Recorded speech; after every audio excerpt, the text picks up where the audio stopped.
All right, so the Olympics just ended this past week, and obviously this set of Olympics was very controversial. Being in Russia, Russia was very under a lot of fire for terrorist attacks that were possibly planned. There were things that happened in Sochi in the months leading up to the Olympics, so the people were very concerned.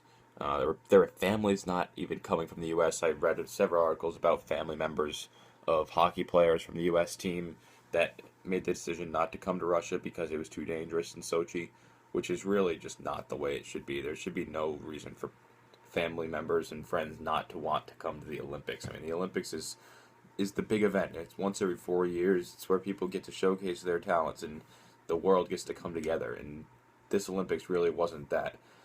It started out with the beginning of the opening ceremonies. There with the ring not opening in the ceremony. That was something you couldn't really plan. You didn't really expect it to happen, but the fact that it did happen and there was no plan in place was a big issue.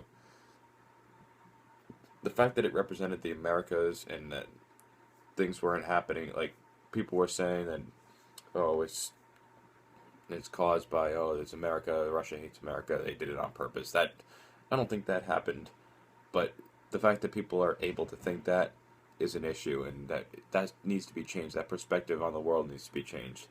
The people in this world need to come closer together and not actually hate each other as much. We're not fighting the Cold War anymore with Russia. That's not happening. So I don't know why people still have these sentiments.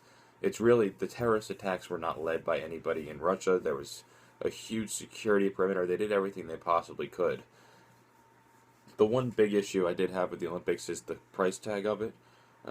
The unofficial number is about $50 billion, which is about $44 billion more than the Vancouver Olympics 4 years ago.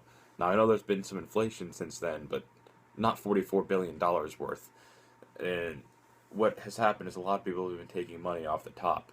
A lot of government, a lot of high official people that have been taking a lot of money off the top of the Olympics, and that's just the wrong way to run things. That's just not the right thing to do in this situation. There's no need to take the money off the top. People cannot actually do that anymore, and they can't be taking this money because it's the public's money. It's the people of the country. You need to satisfy your people. You don't need to take their money away from them. They already don't have enough to begin with, and people are in tough times. So that's one issue I do have with the way Russia ran these Olympics. Otherwise, they went rather smoothly after the opening ceremonies. There were no big issues. Weather wasn't the best at some times, but that really is nothing you can control. Overall, the Olympics were really competitive, a lot of fun to watch, so I really enjoyed it. Hopefully, if Russia ever gets them again in the near future, they do a little bit better with their processes of security and all that, but that's overall, it went pretty well. So, thank you.